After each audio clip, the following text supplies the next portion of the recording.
Ceci est un livre audio autogénéré par Google. Introduction. L'univers de la maladie, du sens du mal et du bien est marqué par les représentations sociales.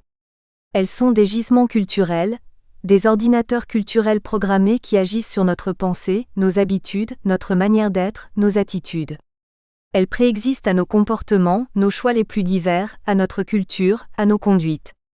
Ces invariants symboliques assurent la permanence du groupe et des individus dans une interaction permanente quasi fusionnelle. Les représentations sociales ne sont pas figées car elles intègrent les opinions, les images, les préjugés, les croyances, les stéréotypes, les stigmatisations, les références linguistiques, sémantiques, cognitives, les rumeurs, les idéologies, les lieux communs propres aux mentalités. Ce savoir collectif a traversé l'histoire du groupe et s'inscrit durablement dans les métamorphoses sociales. L'étude des représentations sociales montre que toutes les sciences humaines se sont intéressées à leur décryptage. Nous devons à Denise Jodelet cette définition. C'est une forme de connaissance, socialement élaborée et partagée, ayant une visée pratique et concourant à la construction d'une réalité commune à un ensemble social. Également désignée comme savoir de sens commun ou encore savoir naïf, naturel, cette forme de reconnaissance est distinguée, entre autres, de la connaissance scientifique. Mais elle est tenue pour un objet d'étude aussi légitime que cette dernière, en raison de son importance dans la vie sociale, de l'éclairage qu'elle apporte sur les processus cognitifs et les interactions sociales. On reconnaît généralement que les représentations sociales, en tant que système d'interprétation régissant notre relation au monde et aux autres, orientent et organisent les conduites et les communications sociales.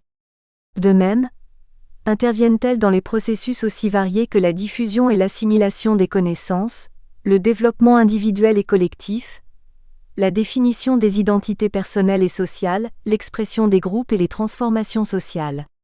En tant que phénomène cognitif, ils engagent l'appartenance sociale des individus avec les implications affectives et normatives, avec les intériorisations d'expériences, de pratiques, de modèles, de conduites et de pensées, socialement inculqués ou transmis par la communication sociale qui y sont liés.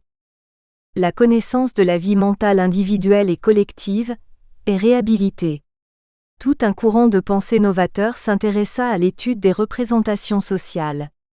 Il est vrai que durant plusieurs décennies, la sociologie et l'anthropologie avaient abandonné ce terrain inauguré par Durkheim vers 1891. Cependant, l'un des pères fondateurs de la sociologie, Auguste Comte, avait vu la nécessité d'étudier les représentations collectives. En effet, il voulait comprendre le monde des poètes et des artistes marqué par ce qu'il a appelé l'intelligence par image. Il avait compris que le fait religieux et mental était un noyau dur pour la recherche qu'il allait entreprendre. Malheureusement, le projet d'Auguste Comte échoua, il eut le temps de théoriser sur la 7e science. Il est vrai que la tradition psychosociologique a voulu comprendre tous les problèmes liés à la parenté, à la magie, à la religion, au langage, à l'inceste, au rite, au mythe. Par contre, des chercheurs en psychologie comme Wilhelm Wundt en Allemagne et Gabriel Tarde ont voulu expérimenter en laboratoire leurs théories sur la connaissance des mentalités. Chez Durkheim, les faits sociaux sont indépendants et extérieurs aux consciences individuelles. C'est de la même manière qu'il faut comprendre les représentations individuelles par rapport au substrat matériel. Mieux, les recherches entreprises par Émile Durkheim sur les formes élémentaires de la vie religieuse, sur le suicide, la division du travail social, le socialisme, les règles de la méthode sociologique, etc., montrent bien le souci de cerner la morale, les mentalités, la pensée, les croyances religieuses, politiques, morales. Dans une perspective novatrice, Maurice Halbwachs publie un livre fondateur en 1925, Les cadres sociaux de la mémoire. Aussi, dans le prolongement de Durkheim, Marcel Mauss et Henri Hubert ont étudié les mentalités archaïques, le totémisme, les représentations magico-religieuses, le don ou l'échange dans les sociétés traditionnelles. La pensée de Lucien Lévy-Bruhl sur la mentalité prélogique a été réfutée. Il est revenu sur sa construction théorique vers la fin de sa vie. En recherche pédagogique, Jean Piaget s'est inspiré de lui. Par ailleurs, les travaux de l'école de sociologie allemande, notamment ceux de Max Weber, de Georg Simmel, de Ferdinand Tönnies, 1855 à 1936, ont eu un impact sur l'étude des représentations. En effet, en construisant le concept d'esprit du capitalisme comme individu historique, Max Weber met en évidence que les croyances religieuses des protestants ont contribué à l'émergence d'une mentalité économique, un ethos. L'ascétisme des protestants a favorisé l'accumulation des richesses et l'émancipation matérielle. Mieux, la réussite sociale est le signe que le croyant est élu et tire des bénéfices de son comportement. La vision du monde est une élévation matérielle.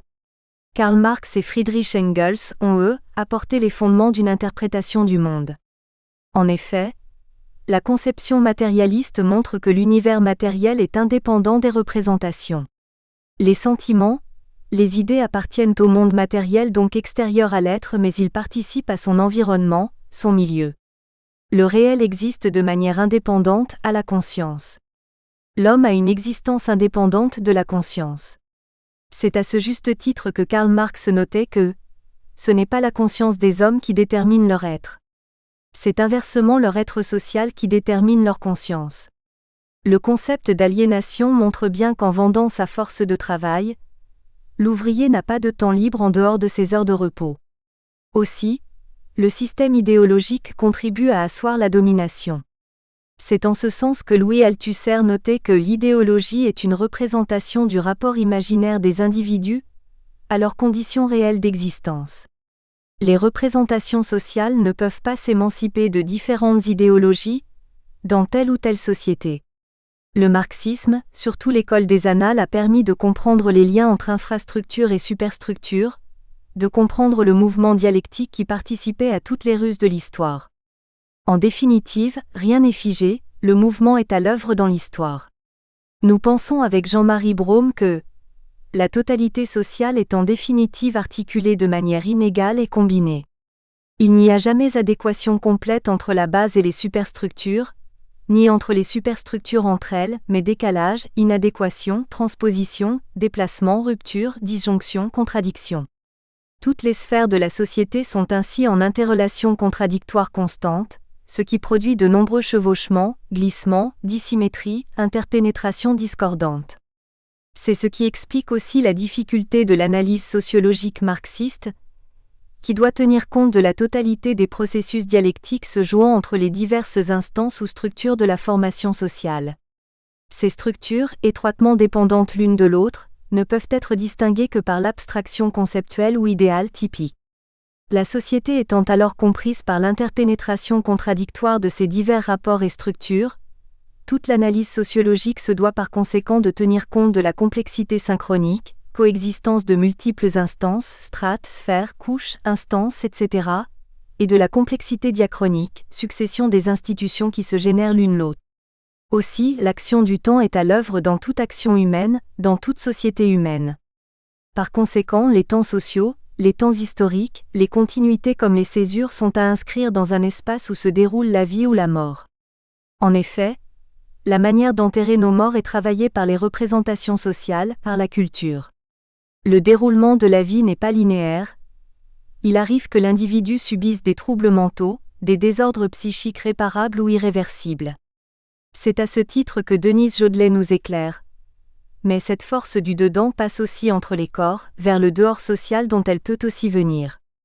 L'univers des savoirs biologiques fournit un outillage notionnel pour penser un autre type de relation maladie-société, via le contact des corps. La représentation crée ainsi un espace mental qui va permettre le jeu de la symbolique sociale. L'ordre du naturel nous fait accéder à l'ordre du symbolique. La relation établie entre les corps ouvre sa trace à l'expression du rapport entre la communauté et le groupe des malades. On conçoit dès lors qu'il faille au savoir biologique le renfort d'une croyance magique. La chaîne sympathique entre les corps ne doit pas être rompue pour que puisse fonctionner la logique symbolique. Ainsi, le noyau de la représentation de la maladie mentale est le médiateur par lequel la symbolique sociale est mise en œuvre en continuité avec les systèmes idéologiques et axiologiques qui régissent le rapport au fou. En effet, la folie est une frontière entre le normal et le pathologique. Certains fous peuvent vivre en société et ne sont nullement considérés comme des marginaux. D'autres fous sont des possédés chevauchés par des divinités, des entités culturelles qui occupent leur espace intérieur. L'exploration du monde psychique a été faite par Freud avec des textes inoubliables que l'on ne peut pas citer tous. Je pense à Totem et Tabou, Malaise dans la culture, L'inquiétante étrangeté, Le mot d'esprit et ses rapports avec l'inconscient, L'interprétation des rêves, Névrose et psychose, L'homme Moïse et la religion monothéiste, etc. Le fondateur de la psychanalyse a ouvert un chantier nouveau dans la manière d'aborder l'inconscient, les mythes, la folie, les croyances, la maladie. Comme le note Toby Nathan, par conséquent, face à un patient, nous nous trouvons dans une situation comparable à celle d'un thérapeute traditionnel. Armé d'une théorie métaphorique, et de quelques procédés techniques simples ne reposant pas sur une infrastructure industrielle, comme la chimiothérapie ou la neurochirurgie par exemple. En outre, le psychisme, ses contenants, ses structures, ses mécanismes de défense sont manifestement invariables d'une culture à une autre, tant à travers le temps, aussi loin que remontent les documents dont nous disposons qu'à travers l'espace.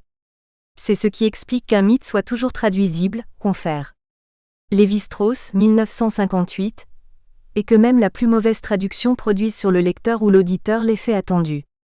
C'est ce qui explique que, comme l'avait noté Freud, dès 1897, on frémisse encore à la lecture de Diproy. À la suite, des disciples comme Georges Devereux ont mis en exergue leur hypothèse sur l'unité psychique de l'humanité. Il est vrai que tout peut arriver dans un mythe. Il semble que la succession des événements n'y soit subordonnée à aucune règle de logique et de continuité. Tout sujet peut avoir un quelconque prédicat, toute relation concevable est possible. Pourtant ces mythes, en apparence arbitraires, se reproduisent avec les mêmes caractères et souvent les mêmes détails, dans diverses régions du monde. D'où le problème. Si le contenu du mythe est entièrement contingent, comment comprendre que d'un bout à l'autre de la Terre, les mythes se ressemblent tellement? Aussi, le mythe est un récit différent des contes et légendes. Au niveau imaginaire, des animaux peuvent entrer en scène mais il faut différencier les mythes des fables ou des récits historiques. Le mythe a une fonction culturelle. Les éléments de la pensée mythique sont un véritable bricolage de préceptes et de concepts. En effet, la production de sens est au cœur de l'activité mythique. La pensée sauvage métaphorique, imagée, analogique est certes un bricolage intellectuel mais elle s'ouvre aussi sur le monde merveilleux de la magie, de l'imaginaire, des croyances de toutes sortes. Dans les représentations sociales, il existe une multitude de savoirs, de pouvoirs, de croyances, d'idéologies, d'attitudes, de comportements, de rôles, d'états de conscience, d'événements oniriques ou mythiques incroyables. Les mythes, les symboles, le maraboutage, la sorcellerie anthropophagique ou technique, la possession, les nouveaux êtres culturels, la surnature, les génies magnifiques, la mort à distance, les techniques magiques de toutes sortes, les rumeurs, les contagions corporelles, etc., sont autant de croyances que j'ai analysées dans cet ouvrage. Aussi, la magie qui peut conduire à la mort, con ou xon, est décrite dans ses aspects les plus marquants. François Laplantine nous montre que la représentation sociale c'est la rencontre d'une expérience individuelle et de modèles sociaux dans un mode d'appréhension particulier du réel, celui de l'image, croyance qui, contrairement au concept et à la théorie qui en est la rationalisation seconde, a toujours une tonalité affective et une charge irrationnelle. C'est un savoir que les individus d'une société donnée ou d'un groupe social élaborent au sujet d'un segment de leur existence. C'est une interprétation qui s'organise en relation étroite au social et qui devient, pour ceux qui y adhèrent, la réalité elle-même. En effet, l'anthropologie des représentations du mal, de la maladie, de la santé est liée à l'anthropologie religieuse. L'ouvrage de Marc Bloch, Les rois thaumaturges et l'œuvre de Georges Ballandier sur l'anthropologie politique, les dynamiques culturelles, sociales ou religieuses donnent des éclairages sur les représentations sociales du pouvoir politique. Dans ce sillage, Marc Auger étudie toutes les questions liées aux chefferies politiques et religieuses en Afrique et ouvre des perspectives d'études sur le prophétisme, le paganisme, la sorcellerie, la religion, le pouvoir. Aussi, les travaux de Louis-Vincent Thomas sur la mort en Afrique, sur la religion, les fantasmes de dévoration, sorcellerie, vampirisme, le cannibalisme de l'œil, sur l'anthropologie des obsessions, sur la magie, la possession, l'univers mythique, le corps, les systèmes symboliques, etc., ont ouvert des perspectives heuristiques considérables. L'école anglo-saxonne d'anthropologie, Edward Evans Pritchard, Ruth Benedict, Ralph Linton, Radcliffe Brown, Margaret Mead, Louis Boa Fraser, Bronislaw Malinowski, Marshall Salin, Oscar Lewis, Edmund Leach, Gregory Bateson, Morgan Lewis Henry, Abraham Cardinet, Edward Sapir Meyerfort a aussi ouvert de nombreuses pistes de recherche. Mary Douglas a travaillé sur les catégories du pur et de l'impur. Son travail remarquable sur les institutions reste toujours un chantier pour les générations de chercheurs. Elle note que les institutions dirigent de façon systématique la mémoire individuelle et canalisent nos perspectives vers des formes compatibles avec le type de relation qu'elles autorisent. Les processus qu'elles fixent sont essentiellement de type dynamique et elles situent nos émotions à un niveau standard sur des sujets eux aussi standardisés. La réalité, c'est que les institutions sont loin de penser, mais la pensée provient d'elles en partie. Elles modèlent l'homme à son image et lui donnent des mots pour le dire. Il existe un lien entre les connaissances, les idées et les institutions. En effet, Michel Foucault montre bien que les principales institutions modèlent les corps, les esprits, les pensées, les manières d'être. La notion d'habitus chère à Bourdieu en tant que système de dispositions inconscientes et durables permet de comprendre les mécanismes de la reproduction sociale, de la domination. Dans les sociétés sans écriture, les mécanismes d'inculcation sont valorisés par les rites, les mythes, les contes, par les initiations et les croyances. Les différents rites de passage chers à Van Gennep sont des actes sociaux. D'ailleurs, dans les représentations sociales, culturelles ou symboliques, tout est croyance. Dans l'espace interculturel sénégalais, tous les groupes partagent les mêmes croyances à la magie, au con, magie d'agression et de protection des corps pouvant aller jusqu'à la mort, au maraboutage, à la sorcellerie, technique, anthropophagique, aux êtres surnaturels qui peuplent l'univers, aux génies qui ravissent ou possèdent leurs victimes. Aussi, nous définissons les cons comme des moyens magico-religieux par lesquels un individu dans son intégrité, psychique, corporelle ou mentale, est agressé par un ou des tiers afin de lui nuire ou de le tuer. Ce sont aussi des moyens occultes, naturels, culturels, visibles ou invisibles sous la forme de sorts, d'empoisonnement, d'envoûtement manipulés dans le silence par un officiant en vue de déstabiliser la vie d'un individu ou d'un groupe. Ils peuvent être un moyen de mise à mort à distance, sous la demande d'un tiers. La manipulation de forces dangereuses comme les djinns ou les rabs par les officiants est ce qui donne aux cons leur dimension possessionnelle. Ce sont également des moyens magico-religieux mis en œuvre en vue de protéger un individu contre le malheur biologique ou social, contre les sorts, les envoûtements, les mauvais esprits. Dans ce cas, les cons harmonisent le destin individuel ou familial. Ce sont des moyens préventifs et bénéfiques. En effet, dans l'espace interculturel sénégalais qui est mon terrain d'étude, le champ d'extension des cons est vaste.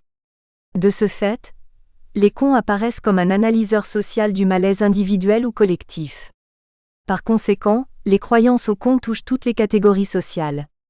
Des milieux comme l'hôpital, l'école, l'entreprise, l'administration, l'armée, la famille sont touchés par le phénomène.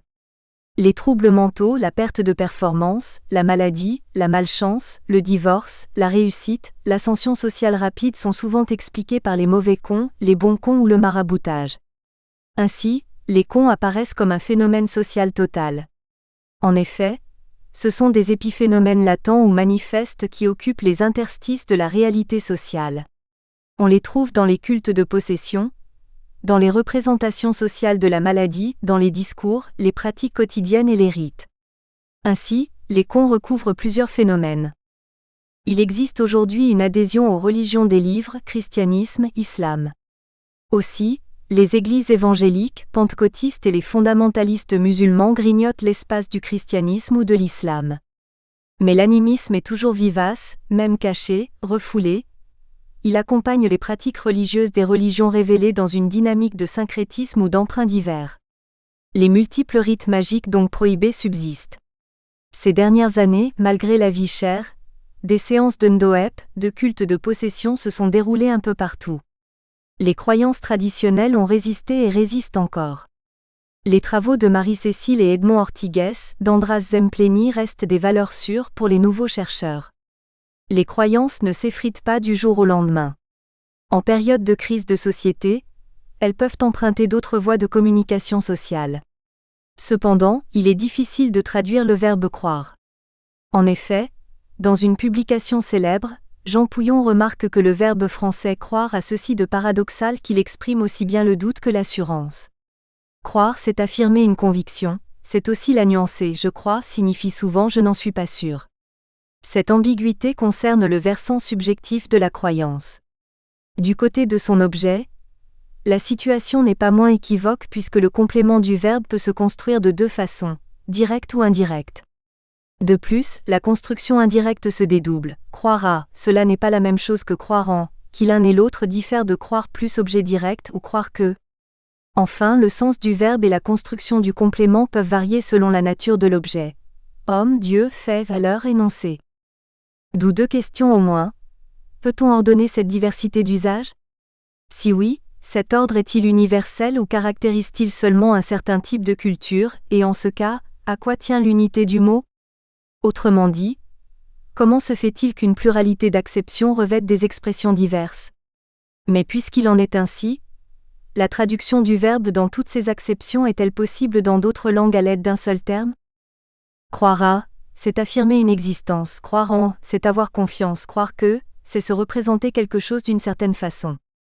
La différence entre les deux constructions indirectes peut paraître ténue.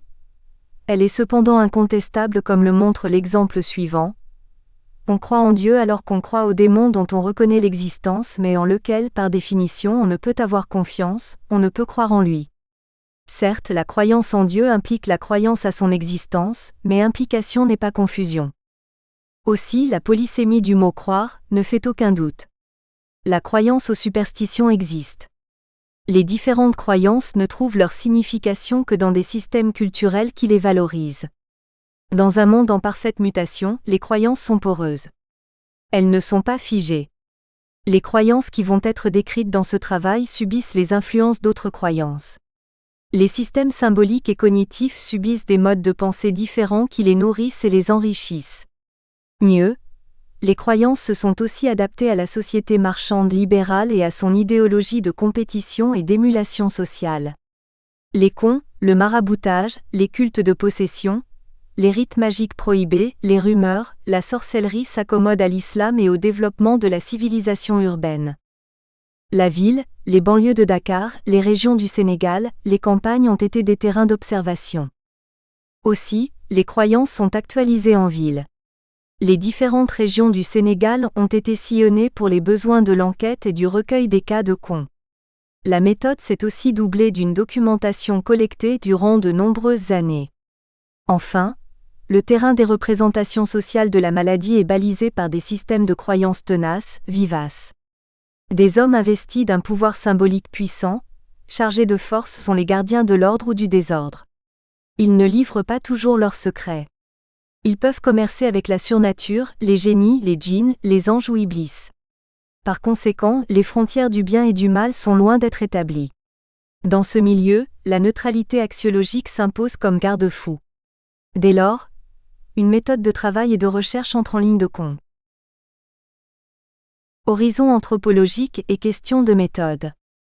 Les représentations sociales ont eu du mal à s'émanciper d'une longue tradition de la psychologie et de la sociologie expérimentale. En effet, les behavioristes ou comportementalistes ne voulaient pas entendre parler des questions relatives à l'âme, à l'inconscient, à l'esprit, aux mentalités. De ce fait, l'étude des représentations sociales a pris un retard. Des notables de la recherche comme Pavlov, Skinner, Thorndike, Watson, Gabriel Tard, Wundt ont voulu construire une méthode d'approche positiviste du comportement de l'attitude humaine.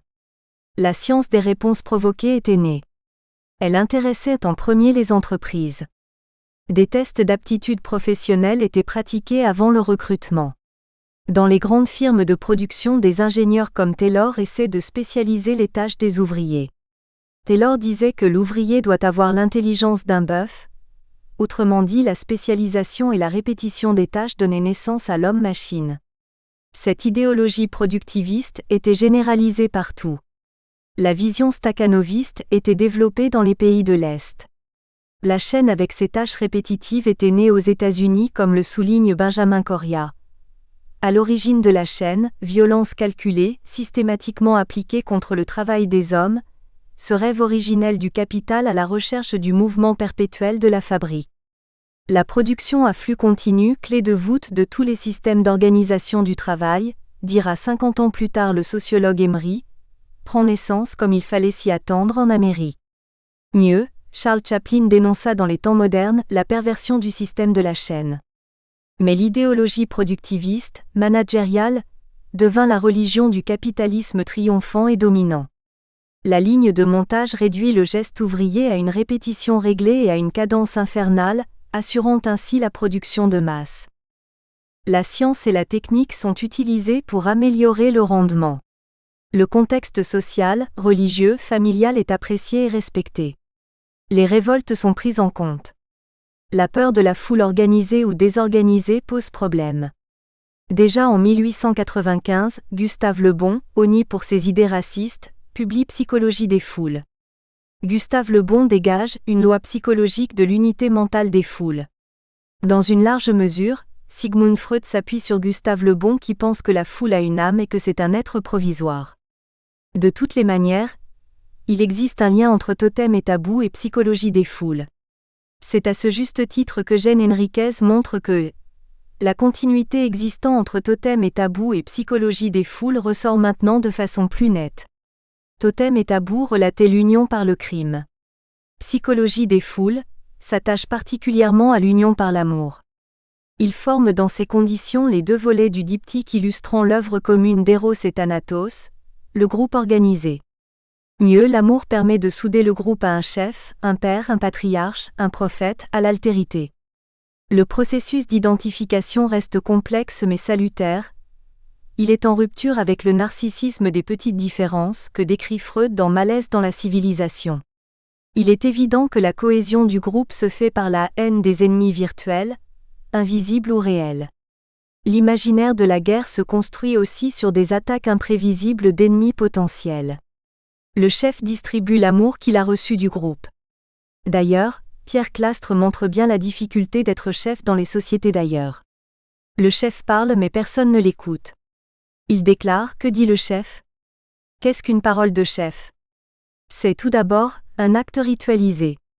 Presque toujours, le leader s'adresse au groupe quotidiennement, à l'aube ou au crépuscule. Allongé dans son hamac ou assis près de son feu, il prononce d'une voix forte le discours attendu. Et sa voix, certes, a besoin de puissance pour parvenir à se faire entendre.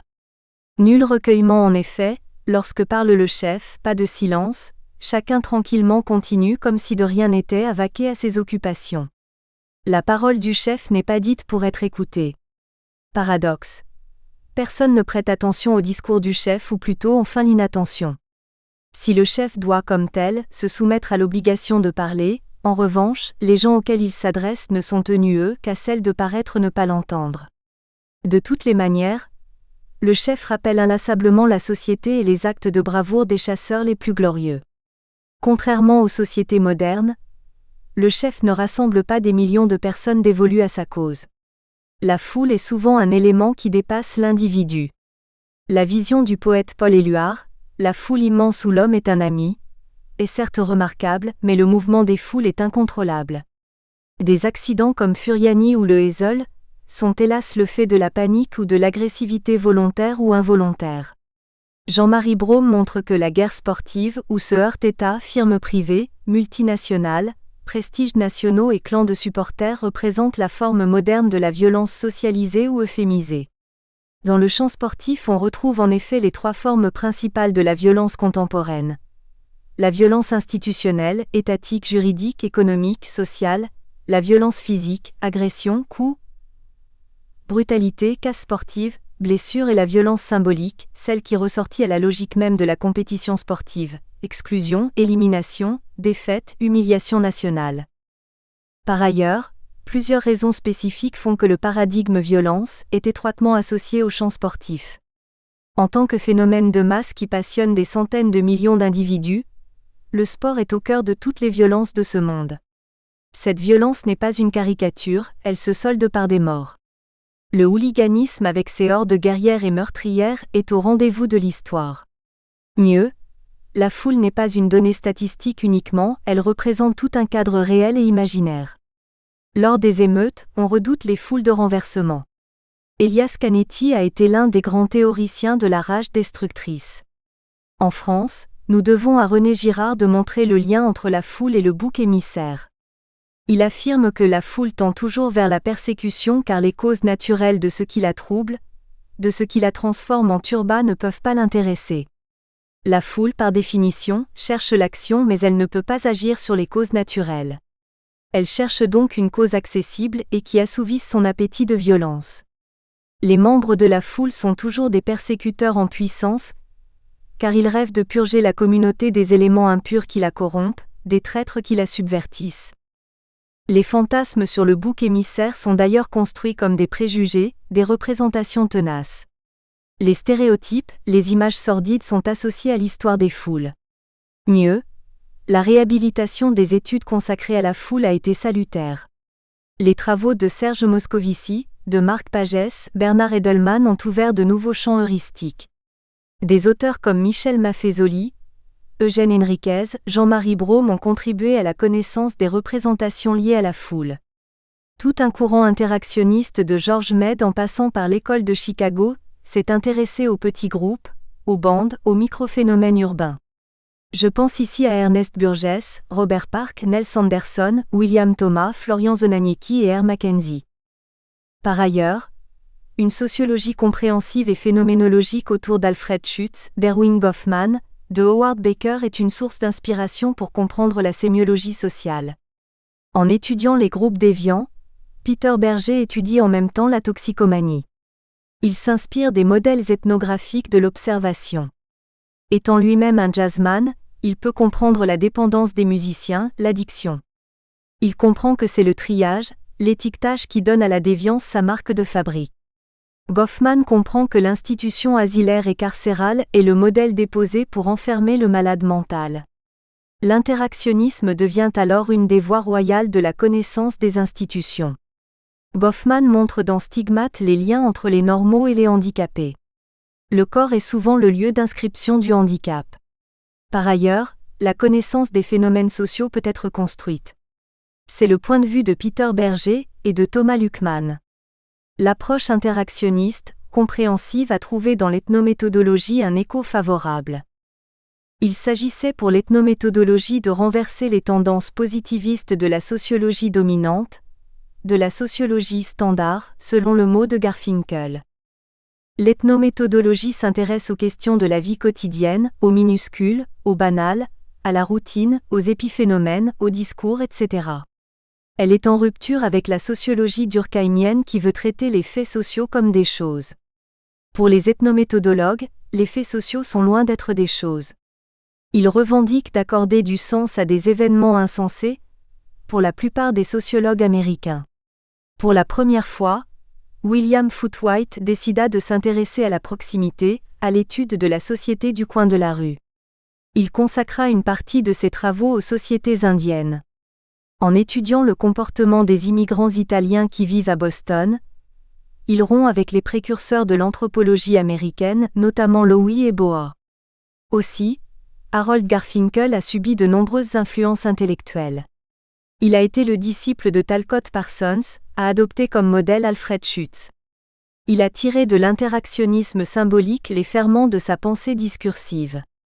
La pensée de Descartes, de Sartre, de Freud, de Wittgenstein, de Ferdinand de Saussure, etc., irrigue ce courant de pensée.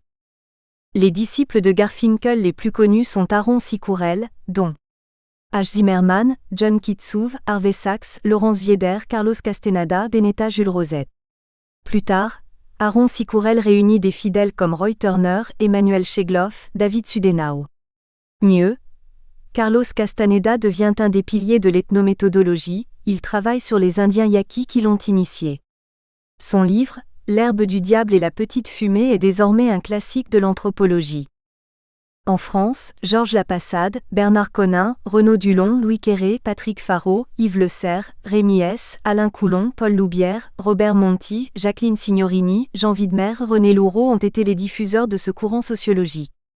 En 1991, Edgar Morin saisit toute la pertinence du discours ethnométhodologique. Seulement en 1986, la revue Quel corps ? dirigé par Jean-Marie Brome, lance une série d'articles qui introduit les recherches ethnométhodologiques dans les sciences sociales en France. De toutes les manières, la sociologie américaine est traversée par des ruptures. Déjà Charles Wright Mills revendiquait l'imagination sociologique.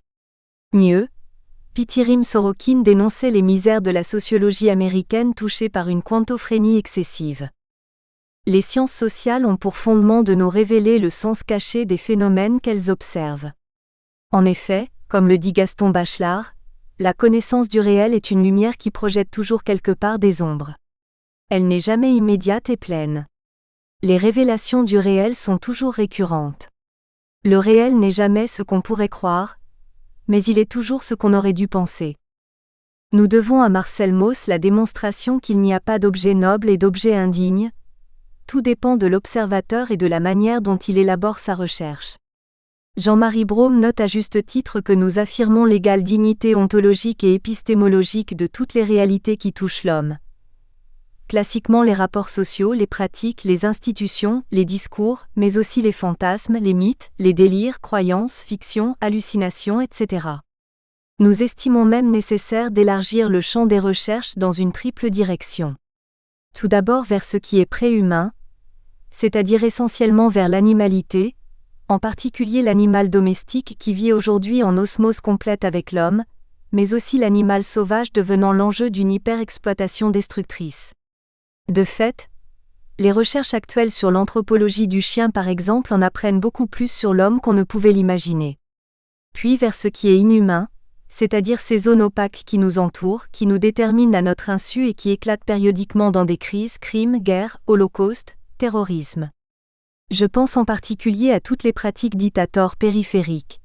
Comportements de sectes, diverses conduites mortifères, cannibalisme et vampirisme, violences sexuelles, manipulation génétique, l'imaginaire et les avatars du temps, les crimes rituels.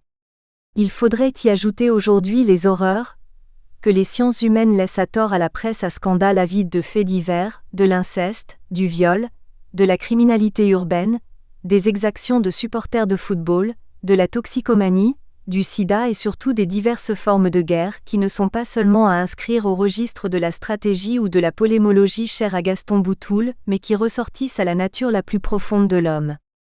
Enfin vers l'extra-humain. Et là, je pense notamment à tout ce qui concerne le domaine des expériences proches de la mort. Décorporation, NDE, les témoignages de rencontres avec des revenants, mais plus spécifiquement à tout le continent immense, de la parapsychologie et du surnaturel qui appartiennent aujourd'hui au champ du social. Nous croyons simplement aux croyances, à la crédulité obligatoire, Mauss, à la doxa parce qu'elles existent de manière irrécusable. Ce qui ne préjuge en rien de leur prétention à la vérité. De même, nous estimons que l'immense territoire des témoignages, rencontres avec des extraterrestres, avec des monstres humanoïdes, yétis, visions surnaturelles miracles, doit être traité dans un esprit de rationalité critique ouverte. Même un psychiatre doit pouvoir laisser ouverte la question de la véracité d'un témoignage, y compris lorsqu'il est effectué par un délirant. Nous récusons donc tout impérialisme positiviste qui réduit la preuve scientifique à la mesure ou au traitement statistique des données. La collection d'études statistiques a livré ses limites heuristiques. Aujourd'hui, en sciences sociales, le qualitatif est redevenu un outil de recherche. Certaines approches déterministes, évolutionnistes, positivistes, classificatoires sont passées de mode. Les chercheurs s'émancipent des courbes et des études de probabilité. Aussi, notre sujet est par essence transversal et pluridisciplinaire. Nous avons exploré successivement des disciplines aussi diverses que la sociologie des maladies mentales, la sociologie de la santé, la sociologie religieuse, la sociologie politique et de la famille. Nous avons exploré aussi l'anthropologie culturelle, l'anthropologie structurale, l'anthropologie de l'imaginaire et des systèmes de représentation sociale de la maladie. Nous avons cherché dans la littérature sénégalaise des récits qui recoupent nos travaux. Nous n'avons pas hésité un instant à chercher aussi du côté de l'ethnopsychiatrie clinique générale et de l'ethnopsychanalyse complémentariste. Les méthodes ethnographiques et la compréhension ethnologique sont largement utilisées ici. Nous avons aussi recueilli avec minutie ce qui se disait sur les cons, à savoir les cas, les entretiens, les rumeurs. Par conséquent ici, nous ne cloisonnons pas le réel. Nous avons essayé de tirer dans chaque discipline la flamme de la chandelle, pour reprendre autrement Gaston Bachelard qui nous éclairera davantage sur nos travaux. Nous pensons avec Roger Bastide que tout nous conduit à une même conclusion, c'est la nécessité de la plus étroite intimité entre le psychiatre et le sociologue, et pour certaines recherches tout au moins des deux avec l'ethnologue. C'est-à-dire que dans un domaine aussi complexe que celui que nous abordons, ni le psychiatre ni le sociologue ne doivent rester isolés, ils doivent travailler en équipe. Or, la recherche interdisciplinaire a ses règles et si elles sont encore mal dégagées par les logiciens des sciences humaines, il nous faut à tout prix et dans la mesure où cela nous sera possible, combler cette regrettable lacune. Pour notre part, nous avons tiré le maximum d'informations de ce que la psychiatrie, la médecine pouvait nous apporter dans les descriptions des maladies. Nous avons eu recours à des disciplines autres que la sociologie ou l'ethnologie, pour comprendre les autres niveaux d'interprétation du phénomène des cons. C'est ainsi que nous avons cherché du côté de l'ethnopsychiatrie, ce qui pouvait nous guider vers d'autres approches. L'ethnopsychiatrie montre bien la spécificité du mal dans sa dimension de la différence culturelle.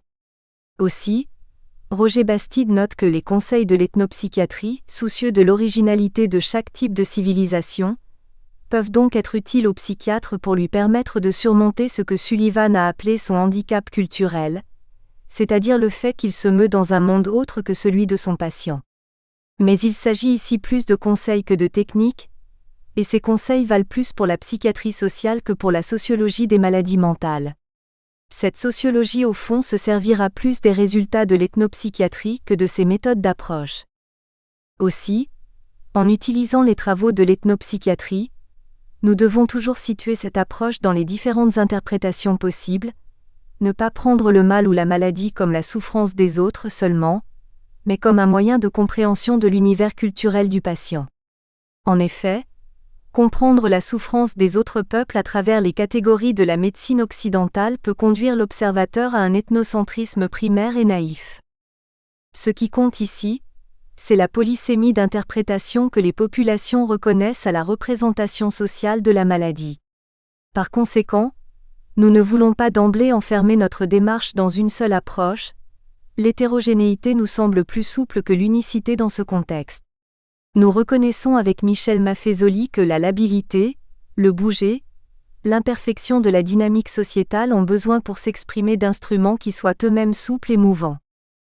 En effet, nous pensons avec Michel Maffezoli que contraindre l'hétérogénéité de la vie à l'unicité du concept a toujours été lourd de conséquences dans l'histoire humaine.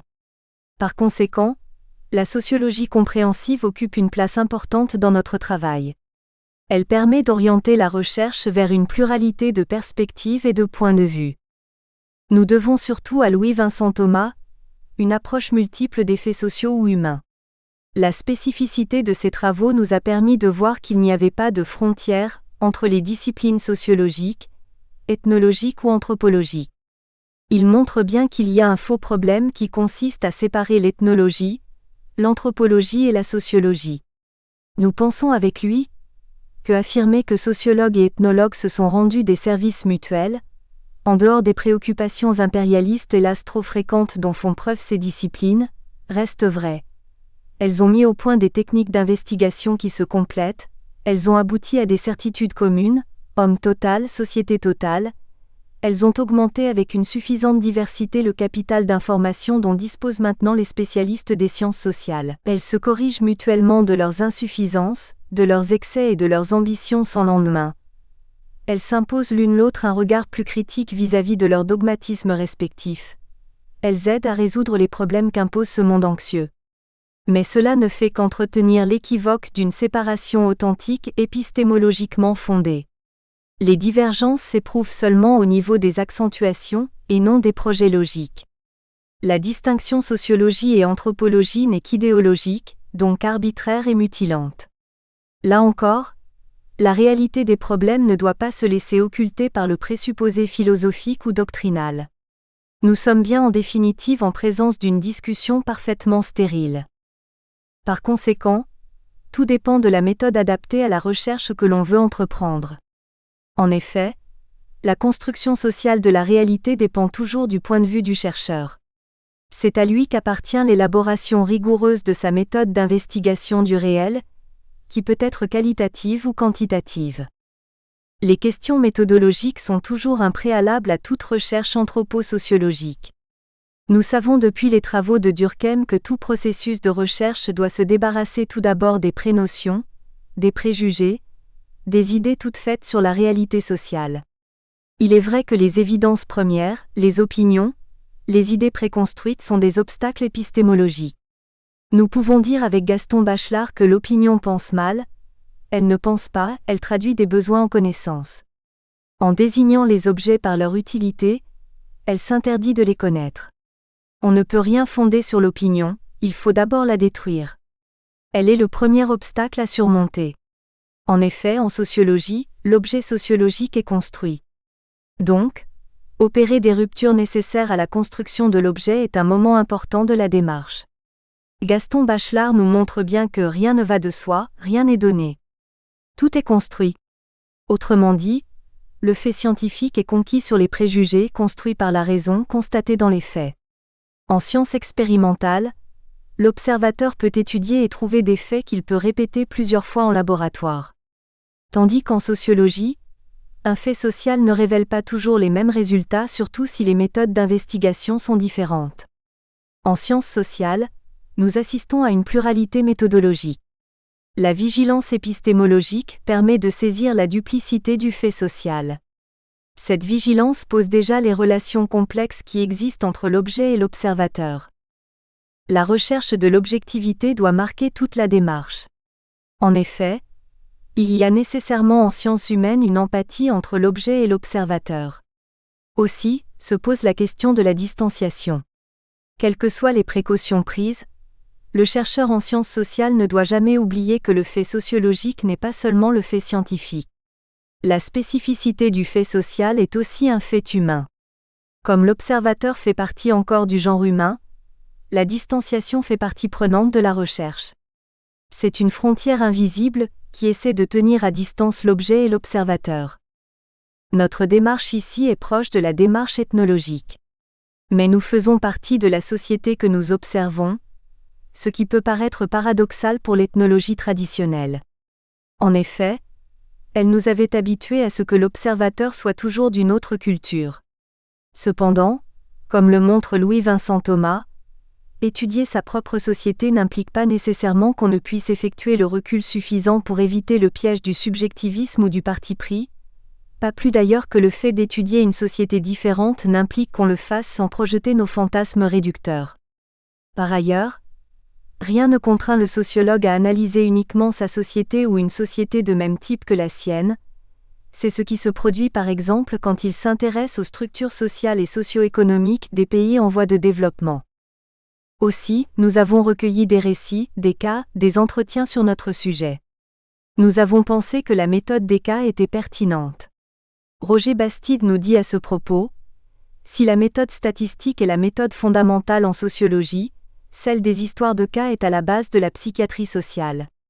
Mais cela veut-il dire que cette seconde méthode n'intéresse pas aussi dans une certaine mesure le sociologue, et qu'il ne lui donne pas une place dans ses recherches ? Même si cette place est moins grande qu'en psychiatrie sociale stricto sensu, et en tant que branche de la psychologie sociale, nous allons voir qu'elle apporte au sociologue une contribution de valeur. Elle était la plus appropriée pour le sujet que nous traitons. Les modèles mathématiques ou statistiques pouvaient nous donner le nombre de malades ou de fous, mais ils ne pouvaient pas nous dire comment ils le sont devenus. La méthode des cas nous a rapprochés de la méthode psychiatrique ou de la méthode ethnopsychiatrique. Aussi, avons-nous entrepris un travail bibliographique important en vue de donner une compréhension multiple à notre travail. En résumé, nous pouvons dire que notre travail s'articule en 5 démarches essentielles. 1. Une démarche ethnographique, ethnologique. 2. Une démarche basée sur les cas, idiosyncrasie. 3. Une recherche bibliographique, la collection d'articles de journaux, de revues. 4. Une méthode basée sur l'observation minutieuse des interrelations communicationnelles. 5. Une démarche basée sur les témoignages. Les interactions réciproques permettent de comprendre les influences, les gestes, la communication sociale, les rites, les contacts interpersonnels. Nous pensons que l'observation minutieuse de la vie quotidienne révèle parfois des choses inattendues, qui ont une valeur heuristique considérable. L'interactionnisme symbolique donne une dimension interprétative aux gestes de la vie quotidienne, aux choses non écrites, cachées, qui sont apparemment connues. Erwin Goffman le définit comme l'influence réciproque que les partenaires exercent sur leurs actions respectives lorsqu'ils sont en présence physique immédiate les uns des autres. Par une interaction, il faut entendre l'ensemble de l'interaction qui se produit en une occasion quelconque quand les membres d'un ensemble donné se trouvent en présence continue les uns des autres. L'interrelation permet de comprendre les contacts entre le patient et son médecin. Elle permet de saisir les gestes, les comportements face à la maladie. C'est un micro qui enregistre les moindres détails de la vie quotidienne. Les interrelations nous aident à mieux cerner le fait que même en milieu hospitalier, les interprétations de la maladie sont liées au système de croyances et de représentation. Par conséquent, notre hypothèse est la suivante. La maladie et la perte de l'harmonie physique, mentale, corporelle ne sont pas vécues comme un état normal. Les patients ont le plus souvent recours à l'hôpital qui ne peut pas toujours fournir une thérapie adéquate. Ce qui conditionne les croyances liées au con est la consultation des officiants ou des guérisseurs. Aussi, les angoisses de la méthode sont présentes chez tout chercheur soucieux de comprendre les faits sociaux et de saisir l'intelligence du social. Les schèmes d'intelligibilité du social doivent être congruents avec toutes les interprétations possibles du phénomène social. Nous devons choisir par excellence notre outil conceptuel, que nous ne devons pas enfermer dans une unicité de sens mais dans une pluralité d'interprétations. Notre problématique générale est la suivante. Les interprétations de la maladie et de la folie dépendent du contexte culturel de leur production et de leur manifestation. Première partie. Les significations sociales de la maladie et les explications culturelles de l'infortune. Le sens de la maladie et l'origine des maux sociaux ou biologiques sont toujours interprétés en Afrique. Les phénomènes aléatoires comme les accidents, les fléaux naturels, les conflits, trouvent aussi une explication dans l'ordre des choses cachées de l'univers, de la cosmogonie ou des mythes. La recherche des agents de la maladie, des perturbateurs du corps ou de l'esprit est constante et permanente. Les troubles psychiques, corporels, sociaux, individuels ou collectifs sont sujets à diverses interprétations. Alors, les interprètes décodent les messages qui accompagnent la maladie ou le désordre. Le monde visible ou invisible est interrogé afin de trouver les responsables ou les causes du désordre. Les messagers de l'inconnu mettent en place des systèmes symboliques qui leur permettent d'accéder aux confins des choses secrètes. C'est à ce juste titre que Dominique Zahn souligne que aux yeux de l'Africain qui le valorise au plus haut point, presque autant que lui-même, nous le savons déjà, le cosmos ne constitue pas un monde figé, froid et muet. Au contraire, c'est un monde chargé de signification, porteur de messages, un monde qui parle. Ainsi, l'homme trouve dans ce qui l'entoure un partenaire avec lequel il peut entrer en communication, avec lequel il doit même entretenir un dialogue presque constant s'il veut être renseigné sur lui-même. Car le macrocosme contient en lui toutes les virtualités du microcosme qu'est l'homme. Dans ce sens, le monde possède une valeur absolue. Aussi, pour se connaître soi-même, est-il nécessaire de connaître les messages que l'univers envoie d'une façon continue. C'est à travers ces messages qu'on peut déchiffrer son propre destin. Il s'agit dès lors de comprendre les lambeaux de signification, les noyaux de sens qui peuplent le monde. Il n'y a jamais de découpage arbitraire, méprisant entre l'au-delà et l'ici-bas. Tout s'enchaîne dans une harmonie que viendrait troubler un chaînon de la chaîne défaillante. Les ruptures, les troubles, les désordres ne sont possibles que si on ne prête pas attention à certains rituels ou événements qui rappellent à l'homme ses devoirs et ses responsabilités. Le modèle sartrin « l'enfer c'est les autres » fonctionne en Afrique comme un couteau à double tranchant. En effet, l'enfer c'est l'homme lui-même qui veut échapper à son lignage, son culte, sa classe d'âge, ses obligations vis-à-vis de son groupe. Un individu asocial vit un véritable enfer. La maladie, la folie sont un moment fort pour renouer avec sa famille, son lignage, sa communauté. Le modèle persécuteur de la maladie en Afrique ou dans le monde dépend en grande partie du contexte culturel de leur production. Dès lors, Les aires culturelles ou les représentations sociales influencent la maladie ou la folie. La culture permet de lire le sens du mal dans le contexte africain, notamment sénégalais. Aussi, les différents modes d'accès à l'invisible reviennent à la parole. En effet, le diagnostic n'est pas écrit mais il est dit par les messagers. Le verbe et la parole fondent et traduisent l'état du patient. D'ailleurs, c'est le propre des sociétés de tradition orale. Le langage traduit l'infortune et le sens du mal. 1. Les interprétations de la maladie, du malheur biologique ou social. Le modèle culturel permet d'interpréter largement le malheur biologique ou social. En effet, l'origine du mal est toujours analysée par rapport aux normes sociales et culturelles d'une société.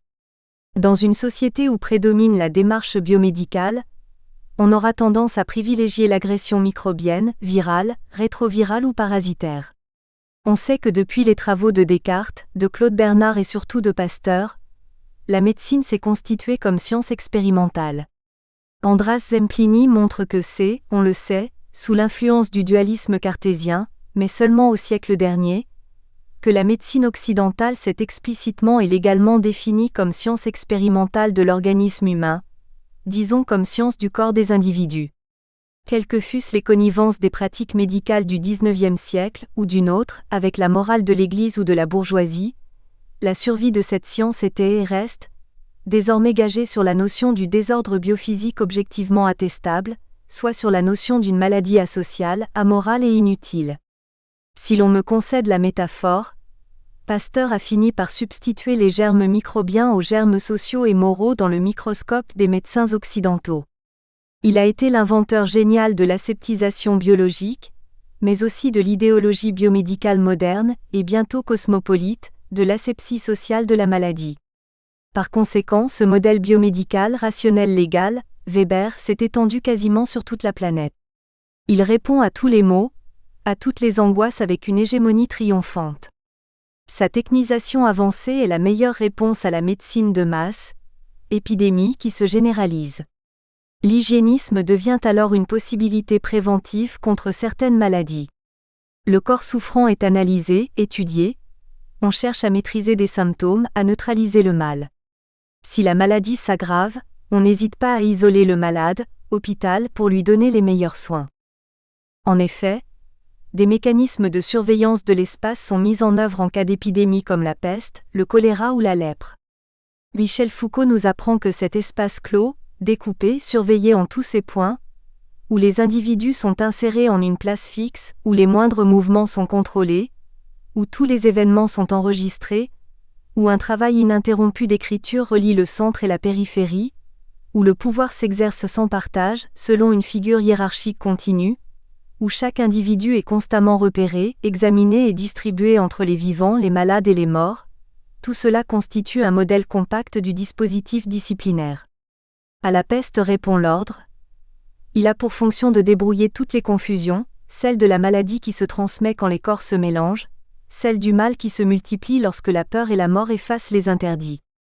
Il prescrit à chacun sa place, à chacun son corps, à chacun sa maladie et sa mort, à chacun son bien par l'effet d'un pouvoir omniprésent et omniscient qui se subdivise lui-même de façon régulière et ininterrompue jusqu'à la détermination finale de l'individu, de ce qui le caractérise, de ce qui lui appartient, de ce qui lui arrive. Il en est de même pour l'institution asilaire, il s'agit de discipliner l'espace. La quarantaine a été exigée par certains médecins, au début de l'épidémie du sida. Les vieilles peurs qu'a suscité et suscite toujours le sida, sont liées à l'imaginaire du désordre et de la mort. Michel Foucault le souligne. Derrière les dispositifs disciplinaires se lit la hantise des contagions, de la peste, des révoltes, des crimes, du vagabondage, des désertions, des gens qui apparaissent et disparaissent, vivent et meurent dans le désordre. Les maladies graves sont toujours de l'ordre de la panique et du tabou. Il faut surtout ne pas en parler. L'excellent livre de Bernard Paillard nous donne la mesure du climat social et culturel de la maladie. En fait, il y a toujours une projection de la maladie sur nos rêves, nos fantasmes et notre vie quotidienne. Mieux, on n'hésite pas en parlant du chômage à penser que c'est un cancer social. Cette métaphore renvoie toujours à l'idée de guérir le mal. Le discours officiel consiste à dire qu'il faut déclarer la guerre au chômage comme si on était en face d'une épidémie, d'une agression latente ou manifeste, d'un conflit imminent. On peut partir du schéma qui suit pour dire que le but de la maladie est la guérison. Maladie égale plus grand que symptôme égale plus grand que diagnostic égale plus grand que soin égale plus grand que guérison. Il se trouve que des maladies posent problème aux médecins qui arrivent ni à les soigner, ni à en trouver les causes. L'exemple le plus connu a été la maladie de Parkinson. Souvent, les maladies atypiques, incurables ou inconnues quant à leur cause portent le nom du médecin qui les a découvertes. Aussi, la maladie est traitée à l'aide de techniques spécifiques, transmises, répertoriées et reproductibles. Elle est débarrassée de la magie, sauf dans son instrumentation rationnelle légale, de la religion. Par conséquent, les explications magico-religieuses sont écartées. Dans beaucoup de sociétés exotiques, l'interprétation de la maladie, du mal, du désordre dépend en grande partie des schémas culturels. Comment comprendre les coureurs d'amok, si l'on ne se donne pas la peine d'étudier les représentations culturelles qui travaillent cette société? En effet, les croyances, les rites, les pratiques sociales sont autant de lectures possibles d'une société. En Afrique, au Sénégal, la maladie, le désordre mental, le malheur biologique ou social sont indissociables de la religion. Aussi, il s'agit de savoir d'où vient la maladie ou le désordre, qui est l'émetteur? Pourquoi?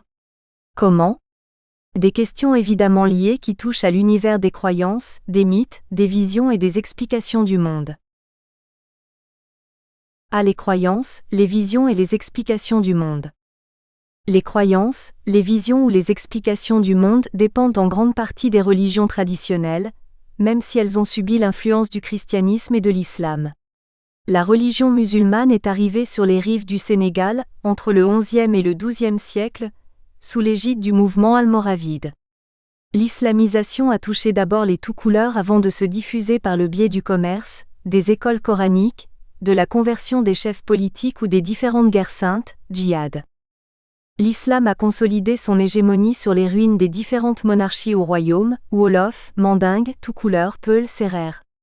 Les lettrés musulmans tout couleur, Torob, lancèrent en 1776 une djihad qui favorisa l'implantation d'une théocratie au Fouta-Toro. Ce qui donna une base politique, administrative, militaire de diffusion de l'islam dans les autres royaumes notamment Wolof et Serer. À la suite de ce mouvement, il y a eu plusieurs mouvements de prosélytisme. On notera le mouvement Tubénan, conversion, qui a contribué à l'expansion de l'islam dans les royaumes jusqu'alors animistes ou païens. Les travaux de Lamine Sanet sur les Jakanké, Diakanké, montrent une islamisation qui débuta vers le XIIIe siècle. Les Diakanké ne sont pas un groupe ethnique, ils sont intégrés à la famille Mandingue, Socé, Malinké, Soninké. Ils sont liés au Sararolé, Soninké. Beaucoup de Diakanké sont des marabouts musulmans, des clercs pacifiques qui dispensent une éducation religieuse. La colonisation et surtout la traite des esclaves, le commerce triangulaire, ont favorisé la diffusion de l'islam qui apparaissait alors comme un refuge pour les populations. En effet, Abdoulaye Bara Diop note qu'il apparaît donc dès maintenant, que dans un premier temps, l'islamisation superficielle de l'aristocratie s'est faite en relation avec le commerce transsaharien, par les marabouts arabes et morts qui jugeaient plus utile de convertir les souverains et seigneurs, avec lesquels ils entretenaient des échanges économiques et auprès de qui ils pouvaient remplir des fonctions religieuses leur procurant des avantages matériels et moraux. La deuxième phase d'islamisation, commencée à partir du milieu du XVIIe siècle et marquée à son début, par la guerre des marabouts, se réalisa avec le développement du commerce atlantique, en réaction aux pratiques auxquelles il donnait lieu, qui profitaient aux chefs politiques et portaient gravement atteinte aux populations. Nous aurons alors un islam populaire qui tendra à s'installer profondément dans les masses dont les marabouts les plus authentiques prenaient la défense en condamnant la violence et la traite des esclaves, par les armes au besoin. Aussi, les marabouts ont joué un rôle non négligeable face à la traite et la colonisation. D'ailleurs, les marabouts étaient dans la civilisation musulmane les gardiens de la cité islamique. Aussi le mot marabout dérive de morabitain, singulier morabite, lui-même de ribu et signifie les forteresses construites sur les frontières des pays islamisés. Par conséquent, les marabouts avaient pour rôle la prière, l'éducation religieuse ou sociale. Ils pouvaient faire la guerre sainte pour protéger les territoires sous leur contrôle. Les moines soldats ont été considérés comme des saints aoulias, ou amis de Dieu. Dans l'islam sénégalais, confrérique ou maraboutique, les marabouts sont considérés comme des intercesseurs entre Dieu, Allah, et les talibés. La position hiérocratique des marabouts est incontestable. Le fondateur du mouridisme, Cheikh Ahmadou Bamba, l'une des principales confréries sénégalaises, affirmait que les talibés, les fidèles, doivent s'abandonner aux mains de leurs marabouts comme le cadavre aux mains du laveur de mort. D'ailleurs, l'idéologie mouride repose sur la soumission du disciple. En effet, Fernand Dumont montre les 4 principes qui fondent la hiérarchie, à savoir témoigner une affection sincère et fidèle envers le maître, obéir avec de la bonne volonté à ses ordres, renoncer à toute contestation, même intime, s'interdire toute préférence personnelle. Il note également que celui qui n'a pas reçu un temps sa formation d'un cheikh rencontrera l'épreuve, car celui qui n'a pas eu un cheikh pour guide aura Satan pour cheikh, où qu'il aille. Toutes les confréries ont fait du marabout ou du cheikh le guide principal. Les 2 principales confréries sont la Tidjaniya et la confrérie des Mourides. Les autres tariqas, voies, sont la Qadriya et la confrérie des Layènes. Un courant récent avec une forte expression politique existe dans le mouvement Tidjane, c'est le mouvement des Moustarchidines ou Al-Moustarchida. Un mouvement rigoriste où les femmes sont couvertes, quasiment voilées, a fait son apparition, c'est le courant Ibadur Rahman. Les confréries sont aussi de véritables chaînes spirituelles qui ont réussi à encadrer le fidèle. En effet, les marabouts sont vénérés et craints, on leur prête toutes sortes de dons, thaumaturgie, voyance, pouvoir de guérison. L'islam maraboutique et confrérique a une dimension transethnique et une capacité de rallier des millions de fidèles à une cause commune.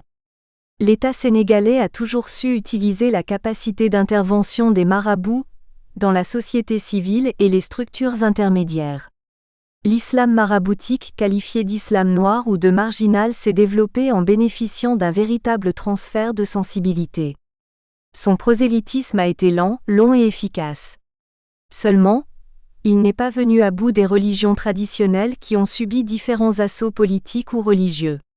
Malgré les influences des religions révélées, l'islam et le christianisme, traite négrière et les missions catholiques, les religions traditionnelles ont résisté et donnent encore sens aux principales croyances, aux visions et aux explications du monde. Cette ruse culturelle des religions traditionnelles est un défi aux religions révélées qui ne pouvaient tolérer le paganisme, l'ancestrisme, l'animisme. Maintenant, nous allons voir les croyances, les visions et les explications du monde héritées des religions traditionnelles. Nous étudierons ici les Wolofs, les Bous, les Sérères, les Peuls, les Diolas et les Bassaris. Les tout-couleurs étant entièrement islamisés, leur référence à l'islam est dominante. Par conséquent, nous n'étudierons pas les croyances traditionnelles des tout-couleurs. Les Wolofs, les Bous ont subi une forte influence musulmane. Les Wolofs sont entièrement islamisés. L'ancienne religion des Wolofs, le Tueru, n'a pas pu être étudiée. C'est à ce juste titre qu'Abdoulaye Bara Diop note « La religion traditionnelle Wolof ne sera pas étudiée en tant que telle, elle sera considérée incidemment en relation avec l'islam. Elle ne survit aujourd'hui que dans des aspects secondaires, des pratiques essentiellement magiques où l'islam rivalise avec elle, manifestant ainsi sa capacité d'adaptation au contexte local. Cette religion semble avoir été concurrencée par l'islam dès le début de la monarchie. Elle n'a pas été capable, à cause peut-être de cet obstacle, de s'élever au niveau du pouvoir centralisé. Le souverain, entouré très tôt de marabouts, d'abord étrangers, marocains, morts, n'a jamais été le dieu ou le grand prêtre d'une religion restée familiale ou clanique avec le culte des ancêtres, Tuur. S'il a eu un pouvoir charismatique, il l'a perdu de bonne heure. Elle n'a pas été non plus capable de protéger efficacement ses adeptes, idéologiquement et pratiquement contre les abus du pouvoir monarchique, comme l'islam a tenté de le faire au moment où sévissait le plus la violence, avec l'accroissement de la traite des esclaves à partir du milieu du XVIIe siècle. Le Tueru a survécu dans les cultes de possession, surtout chez les Lébous. Les Wolofs et les Lébous appartiennent au même groupe linguistique. Ils parlent la même langue avec quelques variations chez les Lébous qui sont des pêcheurs. Il est vrai que la mer joue un rôle non négligeable dans leur mythologie. Leur univers est marqué par l'existence des génies qui résident en brousse, dans les villages, les quartiers ou les villes. Ces génies peuvent revêtir plusieurs formes. Ils sont protecteurs, perturbateurs si on ne leur donne pas leurs offrandes, parfois maléfiques et dangereux lorsqu'ils résident en brousse. Les génies protecteurs sont appelés Rab ou Tuur. Ils peuvent prendre des formes humaines ou animales pour guider les hommes. Ils peuvent apparaître en rêve. Dans des villes lébous comme Dakar, Rufisque, ils protègent les noctambules contre des génies dangereux et malfaisants. Par conséquent, même Kumba Lambay, la mère des génies, peut prendre une forme humaine ou animale pour accompagner ceux qui se sont perdus dans la nuit, ceux qui marchent tard. Elle peut se transformer en cheval ou en jument ayant une seule patte le soir, surtout dans la nuit du jeudi au vendredi pour faire le tour de sa ville. Elle protège aussi les chats, on l'appelle d'ailleurs la mère des chats. À Rufisque, il est interdit de maltraiter un chat sous peine d'être sanctionné par le génie. À Dakar, Lokndor protège le quartier de Dakar, il est maître de la ville. Kumba Sen est aussi un génie réputé pour accompagner ceux qui tardent à rentrer le soir. Tous ces génies révèlent en rêve leur action et leur intention. À Yoff, une commune de Dakar, le génie protecteur est Maimendiaré. C'est un génie qui a suivi les Lébous au cours de leurs nombreuses migrations. C'est un génie fondateur. Les Lébous n'hésitent pas à lui consacrer des fêtes pour témoigner de leur gratitude sur tous les pêcheurs de Yoff. Les Lébous pensent que Maimendiar et Kumba Lambay sont mari et femme. Leur union a été faite à Sangomar, en pleine mer. Les génies ont des autels, XAMB, s'ils sont protecteurs et un culte leur est rendu. Chaque génie a son rythme et un chant particulier. S'ils viennent à se manifester, c'est souvent pour rappeler aux vivants qu'ils sont les ancêtres du lignage, du clan ou du groupe et qu'on ne doit pas les oublier. Le terme Maim signifie aussi ancêtre, grand-père ou grand-mère. Les Wolof Lébous ont une mythologie qui se rapproche des Sérères. Ils utilisent le même mot Maim pour qualifier les ancêtres à qui les Sérères rendent un culte une fois qu'ils sont dans l'autre monde. Les Sérères sont dans leur ensemble. Nous espérons que vous avez apprécié cet aperçu. Pour continuer à écouter ce livre audio sur Google Play Livres, utilisez le lien dans la description de la vidéo.